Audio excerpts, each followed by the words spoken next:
Olá, tudo bem? Dando continuidade aqui no nosso estudo, né?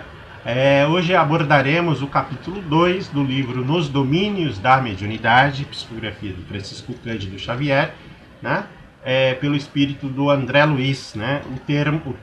O capítulo de hoje é o psicoscópio. Tornando ao convívio do assistente na noite imediata, dele recebemos o acolhimento gentil da véspera. Creio haver traçado o nosso programa, falou Paternal. Fim da ligeira pausa em que nos registrava a atenção, prosseguiu. Admito que devamos centralizar nossas observações em reduzido núcleo, onde melhor dispomos do fator qualidade. Temos um grupo de 10 companheiros encarnados com 4 médiuns detentores de faculdades regularmente desenvolvidas e de lastro moral respeitável. Trata-se de pequeno conjunto a serviço de uma instituição consagrada ao nosso ideal cristianizante. Desse grupo base, ser-nos-á possível alongar apontamentos e coletar anotações que se façam valiosas à nossa tarefa. Fitou-nos com bondade por um instante de silêncio e acrescentou: isso porque vocês pretendem especializar conhecimentos em torno da mediunidade, apenas no círculo terrestre, de vez que em nosso campo de ação espiritual o assunto seria muito menos complexo. Sim, esclarecemos Hilário e eu. Desejávamos auxiliar de algum modo os irmãos encarnados na execução de serviços em que se mostravam comprometidos. A oportunidade, por esse motivo, surgia diante de nós por verdadeira bênção. Sigamos, não há tempo a perder. Logo após, muniu-se de pequena pasta e, talvez porque nos percebesse a curiosidade, informou o paciente. Temos aqui o nosso psicoscópio, de modo a facilitar-nos exames, estudos sem o impositivo de acurada concentração mental. Tomei o enigmático volume, chamando a mim o agradável serviço de transportá-lo, notando então que na Terra o minúsculo objeto não pesaria senão algumas gramas. Espicaçado tanto quanto eu pela curiosidade, Hilário indagou sem preâmbulos: psicoscópio? Que novo engenho vem a ser esse? É um aparelho a que, intuitivamente, se referiu o ilustre estudioso da fenomenologia espirítica em fins do século passado. Destina-se à auscultação da alma, com o poder de definir-lhe as vibrações e com capacidade para efetuar diversas observações em torno da matéria, esclareceu Aulus com um leve sorriso. Esperamos que esteja mais tarde entre os homens. Funciona à base de eletricidade e magnetismo, utilizando-se de elementos radiantes análogos na essência aos raios gamas. É constituído por óculos de estudo com recursos disponíveis para microfotografia. E então a cidade cabia operar. O mentor continuava explicando. Em nosso esforço e supervisão, podemos classificar sem dificuldades as perspectivas desse ou daquele agrupamento de serviços psíquicos que aparecem no mundo, analisando a psicoscopia de uma personalidade ou de uma equipe de trabalhadores. É possível anotar-lhes as possibilidades e categorizar-lhes a situação segundo as radiações que projetam. Planejamos a obra que podem realizar no tempo. Meu colega e eu não conseguimos suportar a surpresa. Entre assombrado e receoso, ousou Hilário inquirir: quer dizer que qualquer de nós pode ser submetido a exame dessa espécie? Sem dúvida, considerou o nosso interlocutor bem-humorado. De certo que estamos sujeitos às sondagens dos planos superiores, tanto quanto pesquisamos agora os planos que se situam à retaguarda.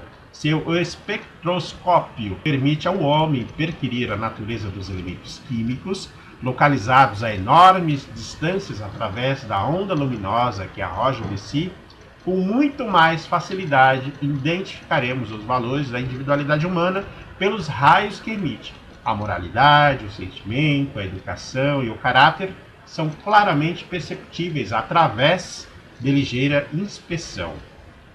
Mas, indagou Hilário, investigador, e na hipótese de surgirem elementos arraigados ao mal numa formação de cooperadores do bem, de posse da ficha psicoscópica, os instrutores espirituais providenciar-lhes-ão a expulsão?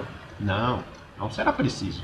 Se a maioria permanece empenhada na extensão do bem, a minoria encarcerada no mal distancia-se do conjunto pouco a pouco por ausência de afinidade. Contudo, alegou ainda o meu companheiro, que acontece numa instituição cujo programa elevado se degenera em desequilíbrio, induzindo-nos a reconhecer que a virtude aí não passa de bandeira fictícia, cobertando a ignorância e a perversidade.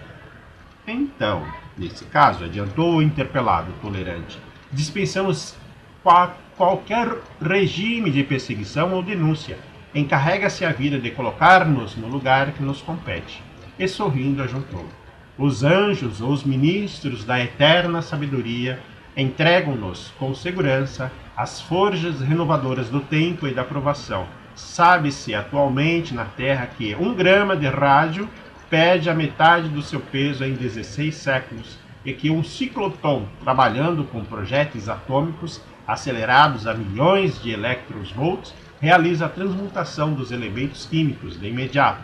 A evolução vagarosa nos milênios ou o choque brusco do sofrimento alteram-nos o panorama mental, aprimorando-lhes os valores, e essas notas arrastavam-nos à divagação noutros campos.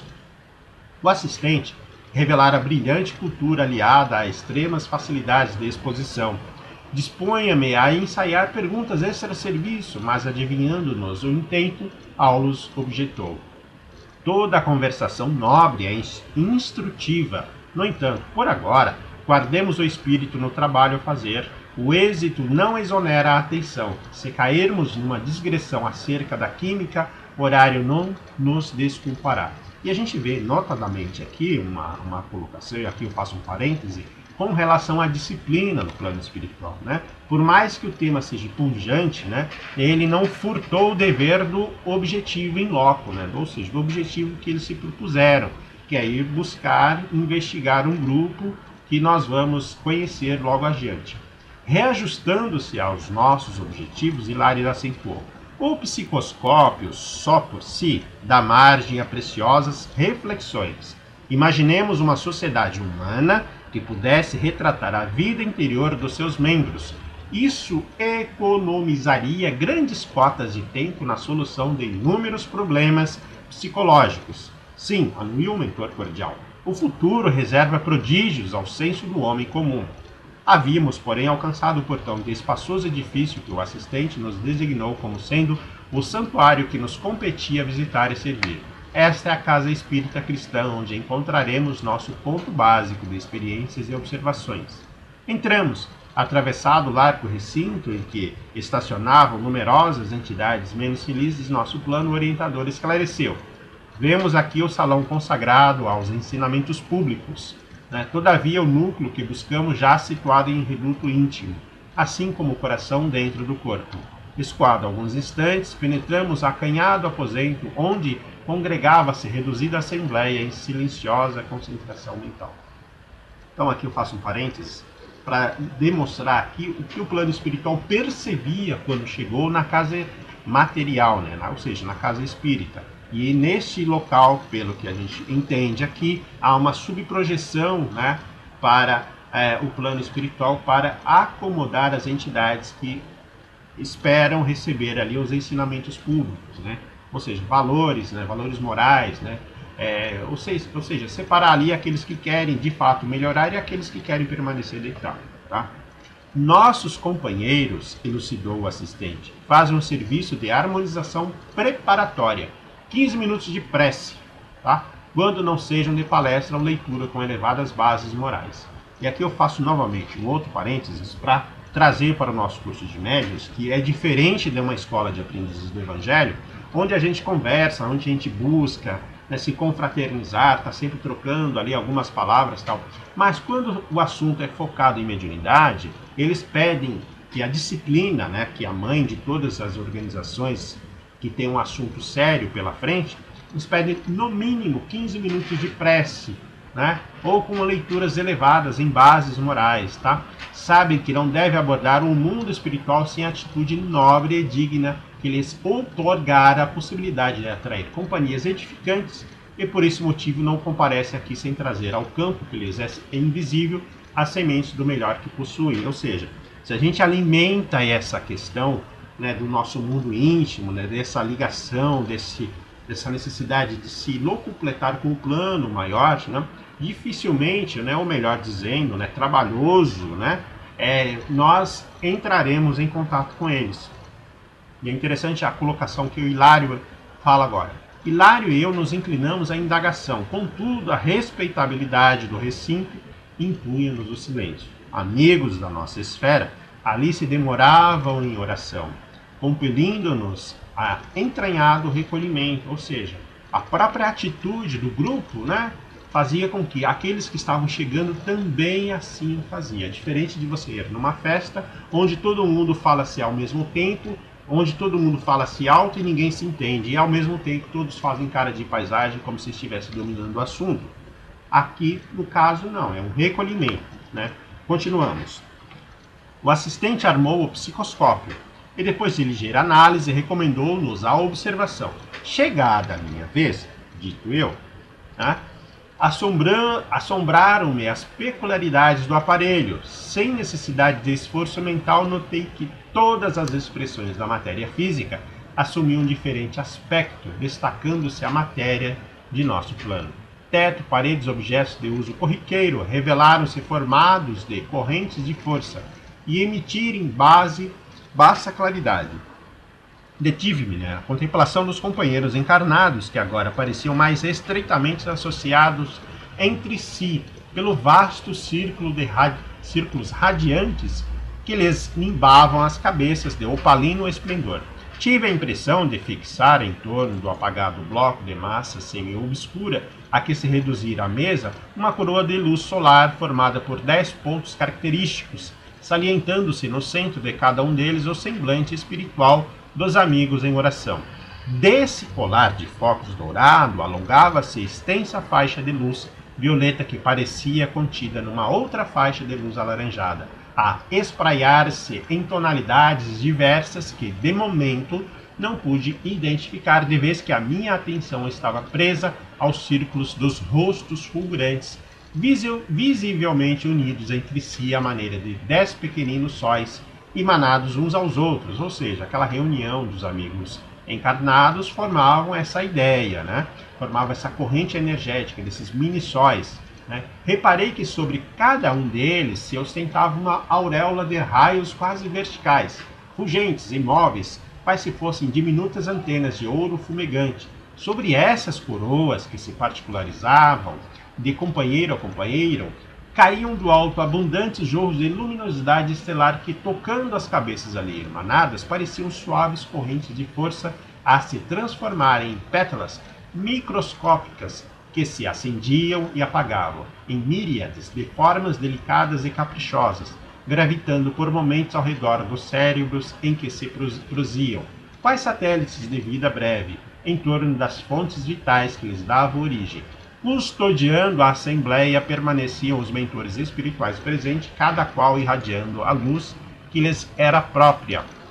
Admirado, porém, com os irmãos da esfera física a se revelarem então afins na onda brilhante em que se reuniam, perguntei entusiásticos: Aulus, amigo, os companheiros que visitamos são, porventura, grandes iniciados na revelação divina? O interpelado estampou um gesto de bom humor e respondeu: Não, achamo-nos ainda muito longe de semelhantes apóstolos. Vemo-nos aqui na companhia de 4 irmãs e 6 irmãos de boa vontade. Naturalmente, são pessoas comuns, comem, bebem, vestem-se e apresentam-se na terra sob o aspecto vulgar de outras criaturas no rameirão carnal. No entanto, trazem a mente voltada para os ideais superiores da fé ativa, a expressar-se em amor pelos semelhantes, procuram disciplinar-se, exercitam a renúncia, cultivam a bondade constante e, por intermédio do esforço próprio no bem e no estudo nobremente conduzido, adquiriram um elevado teor de radiação mental.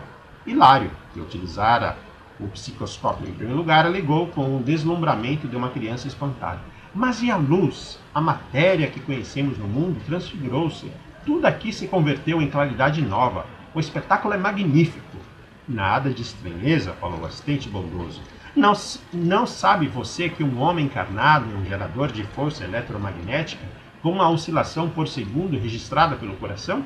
Ignora, porventura, que todas as substâncias vivas da Terra emitem energias enquadradas nos domínios das radiações ultravioletas? Em nos reportando aos nossos companheiros, possuímos neles almas regularmente evolutidas em apreciáveis condições vibratórias pela sincera devoção ao bem. Com o esquecimento dos seus próprios desejos, podem, desse modo, projetar raios mentais em vias de sublimação, assimilando correntes superiores e enriquecendo os raios vitais de que eles são dínamos comuns. Raios vitais? Redarguiu meu colega faminto de esclarecimento. Sim, para maior limpidez da definição, chamemo-lhes raios ectoplásmicos, unindo os nossos apontamentos à nomenclatura dos espiritistas modernos. Esses raios são peculiares a todos os seres vivos, e é com eles que a lagarta realiza suas complicadas demonstrações de metamorfose, e ainda na base deles que se efetuam todos os processos de materialização mediúnica, porquanto os sensitivos encarnados que os favorecem libertam essas energias com mais facilidade, e todas as criaturas, porém, guardam-nas consigo, emitindo em frequência que varia em cada uma, de conformidade com as tarefas que o plano da vida lhes assinala. E otimista acrescentou: o estudo da mediunidade repousa nos alicerces da mente, com seu prodigioso campo de radiações. A ciência dos raios imprimirá em breve grande renovação aos setores culturais do mundo. Aguardemos o porvir. Em seguida, a aula os convidou-nos à inspeção mais direta e acompanhamo-lo alegremente. Aqui faremos mais uma pausa, porque logo em seguida ele vai fazer uma abordagem sobre a equipagem mediúnica, né? Sobre o grupo que será avaliado ali pelo psicoscópio, né? Ou pela psicoscopia, vamos dizer assim. Tá? Essa aferição nós vamos entender e vamos perceber a grandiosidade aí desta obra, né? Que o André Luiz vem nos reportar aí, trazendo, né, de um outro lado, né, as percepções do mundo espiritual sobre a ótica espírito-matéria, né? E é interessante essas reflexões. Tá ok? Então, obrigado pela paciência, né? Nós ficamos entusiasmados com a leitura e vamos seguindo, mas é sempre bom, né, e proveitoso se você debruçar os olhos sobre o livro com muita calma, né? E analisar ali as frases, as colocações, né? Para que você possa ter um entendimento melhor. Tá legal? Muito obrigado, fiquem com Deus e até a próxima.